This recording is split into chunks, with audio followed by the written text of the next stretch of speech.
Pauwi na rin sa wakas. Joke lang, hindi pa pauwi. Picture trail lang tayo. Punta tayo ng, or ikot tayo ng mahabang parang. Pero dito na tayo dumaan sa may, dito na tayo dumaan sa may Antipolo. Hindi ako doon sa may ano. Pero ligo muna tayo dito. Tayo zoo. Ikot, ikot, ikot. Wait lang po. Padaan, padaan. Laki na no. Okay. Ay, sige, ikaw na muna. Ayun lang, hindi na tayo makakadaan. Okay, pasingit, pasingit. Kami, ako naman po. Sorry, sorry. Sorry. Ayan, ay, subuti na lang. Kakaliwa ka. Ako na. Thanks! Okay. So, first vlog ko to. Medyo naiiyak ako magsalita. Ako muna. Pero dito na tayo dumaan sa may mahabang, sa may hilltop. Para wala masyadong tao. At maganda yung daanan. Hindi traffic. Hindi katulad doon sa highway. Napakadaming kotse.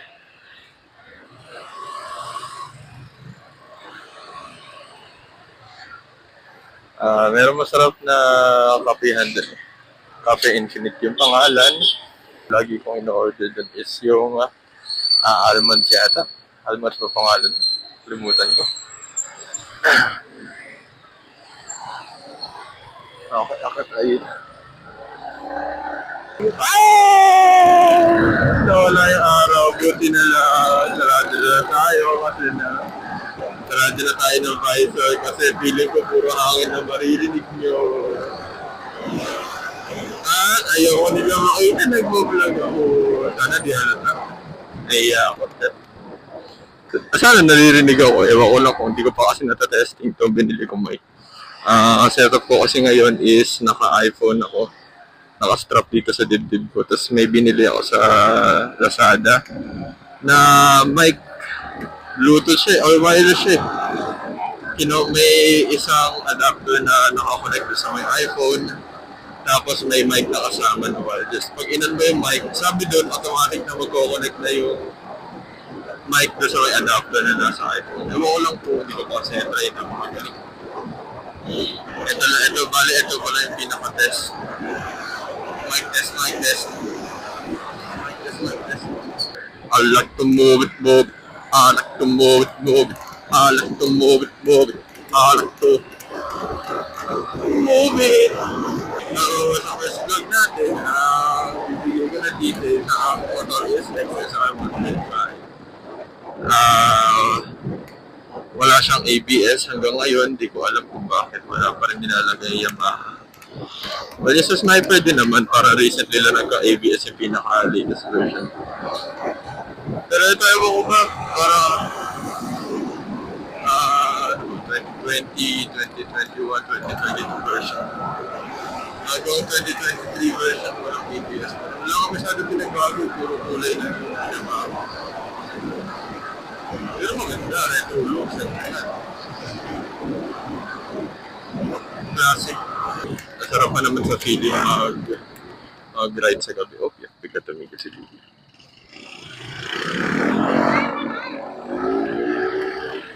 Sarap pa naman mag-ride sa gabi. Lalo na pag dumaan ka sa may bandang puntang Masinag. May Robinson Antipolo, pag nire-diretso. Ganda. Sarap ng hangin, puro puno. Tapos, wala pa masyadong dumadaan. So, pinag-iisip ko kung ano mga pwede kong i-upgrade sa motor ko eh. Kasi, may ipon naman na ako. Pero, di ko alam kung ano uunahin ko. Gusto kong magpalit ng side mirror.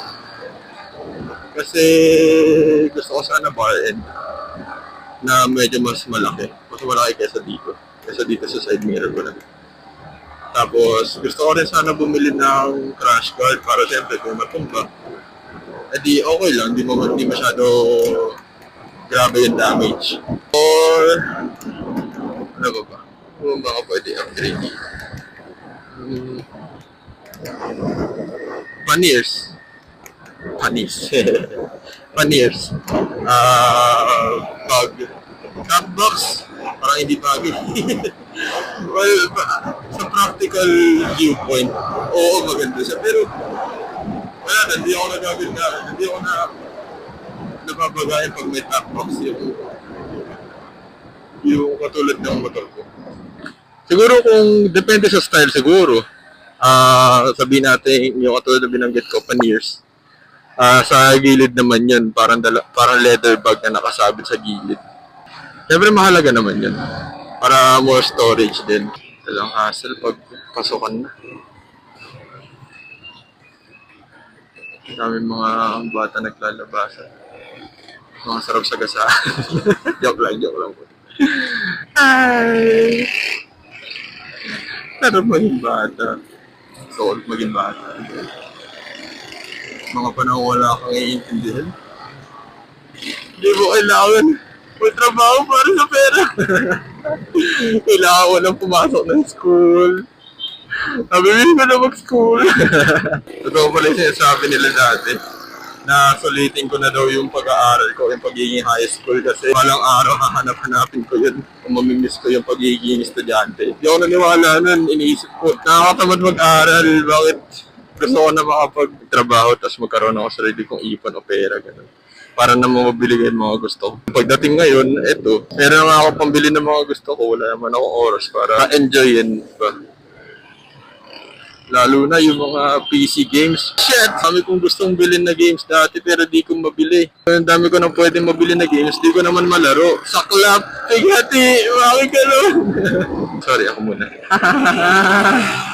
So ito, sa Shopwise Antipolo na tayo, kakanan lang tayo dito.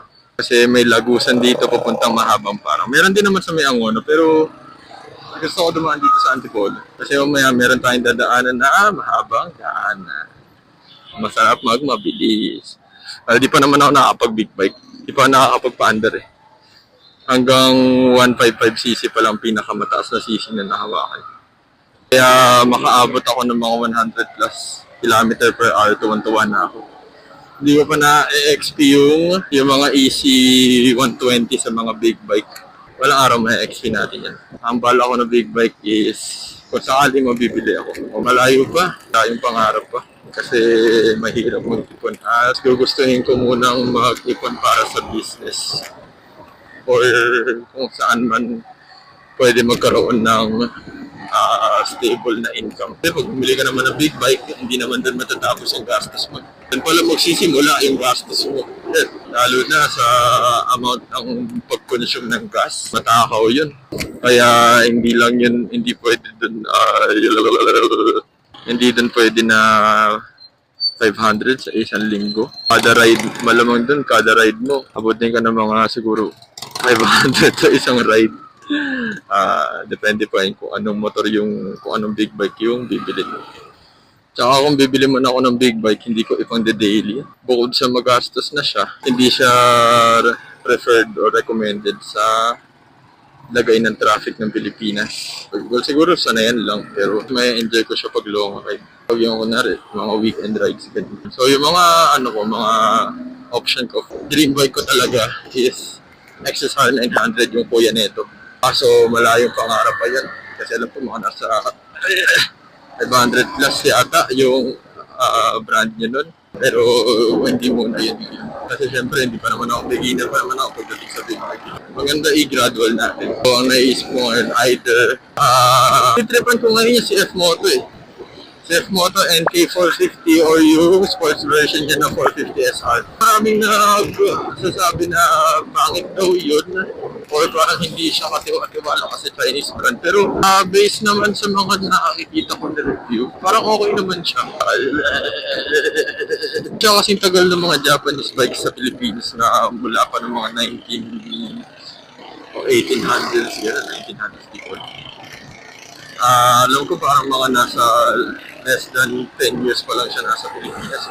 So yung performance niya, kung manonood pa ako ng kailangan ko pa manood ng in-depth review kung ano yung kalagayan niya after in the long run. Kasi kung titignan mo, ang brand niya yata ng CF Moto, yung 450 SR na sports. Less than 300, 299 niya. 1,000 na lang eh, no? Pero yun, nasa 299,000. Tapos ang NK450, yung naked, nasa 280. Basta less than 299. Ganda na styling, shit.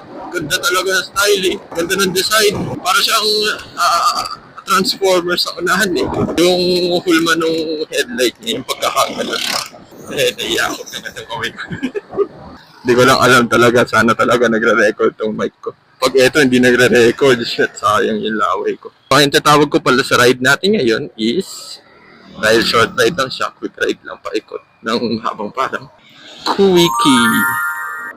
Ay, ito ka na tayo sa ano. Mahabang parang na yata ito eh. Ayun, mahabang parang, barangay mahabang parang. Bali, ito yung connecting road. Pababa.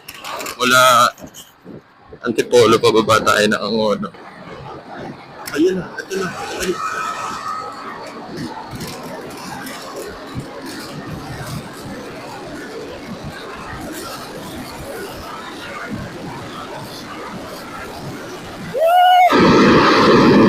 Really ba na order?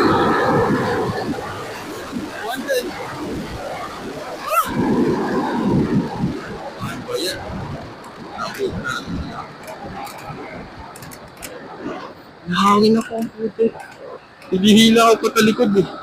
Admire muna natin yung view dito. Ganda pa rin dito sa pagmagaw. Minsan lang makagaan dito pag maaraw. Madalas kasi gabi ako dumadaan dito. 25 kilometers lang pala yung max speed ng puti. Okay, dito na tayo. Dito tayo sa kanan. Ay, hindi pa dito. Dito pala. Dito pala ng konti. Dito na ba? Ano ba yan? Hindi dito. Asan na yun? Dito ba? Ito dito. Tambay muna tayo. Tigil muna tayo dito. Tayo ba dito, Miguel? Dito na lang. Cafe. Hindi ako magsasalita dito habang nandito, guys. Sorry. Kasi masyado akong mahihain para dyan. Alanganin yata yung pwesto. Sana hindi mahulog yung motor ko. Para di mo tumba. Langanin. Pero okay lang. Carry yan. Hindi ko na lang lalak. Bili muna tayong kape. Namiss ko yung kape dito. Tapos tambay tayo sa glit. Wait lang.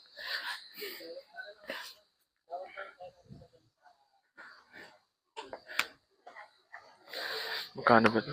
Sakto kakasweldo lang kahapon. Pero wala na ngayon. Ubus na. Ano ba bibili natin? Hello po.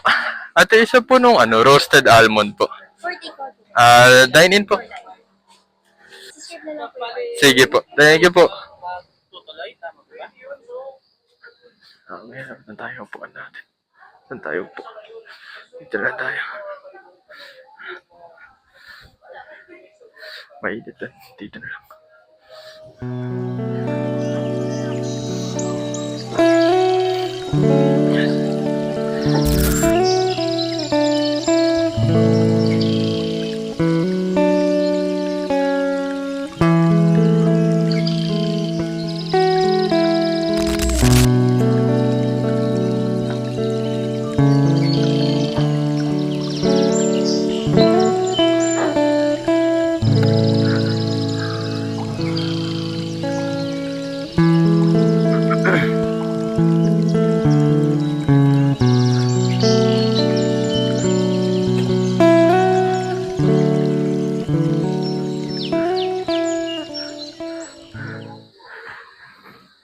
Ate, sorry. Po yung change po. Medyo nilipad po yung resibo ko, sorry. Thank you po. Ay, uwi na tayo. Larga na. Okay, tapos na tayo. Magkape. Pinakinggan ko yung record ng video kanina. Good news is, nagre-record siya. Bad news, di ko matulog yung motor ko. Bigat. Shit, bakit? Pangat pala. Bad news. Di ko alam kung sabog ba o yung audio o hindi. Kasi nung pinakain ko ako sa speaker ng iPhone, medyo sabog siya. Pero nung pinakain ko sa speaker na itong Pinakin ko sa speaker na itong intercom ko. Okay naman. Sana okay talaga. Sarap talaga. Roasted almond, panalo. Best ko pa. Ang hirap pagtulak pagpa-incline. Sarap. Yun lang naman. Quick short ride. Kape. Iniisip ko kung kakain pa ako. Pare sana. Pasok na. Diet tayo. Bigat ko na. Ang nalabas nito, tabi na SM ako halos. So yun lang naman guys. Quick video lang. Testing the waters lang. First vlog. Definitely not the last. Uwi na ako at matutulog. Kasi antok na ako. So yun lang naman. Mabush. Hello. Ano? Stretch. Sige, dito. Stretch. Stretch. Okay ka na? Ha? Stretch pa? Isa pa? Stretch ulit. Stretch. Isa pa? Ba't isa pa? Ano gusto mo? Ano yan?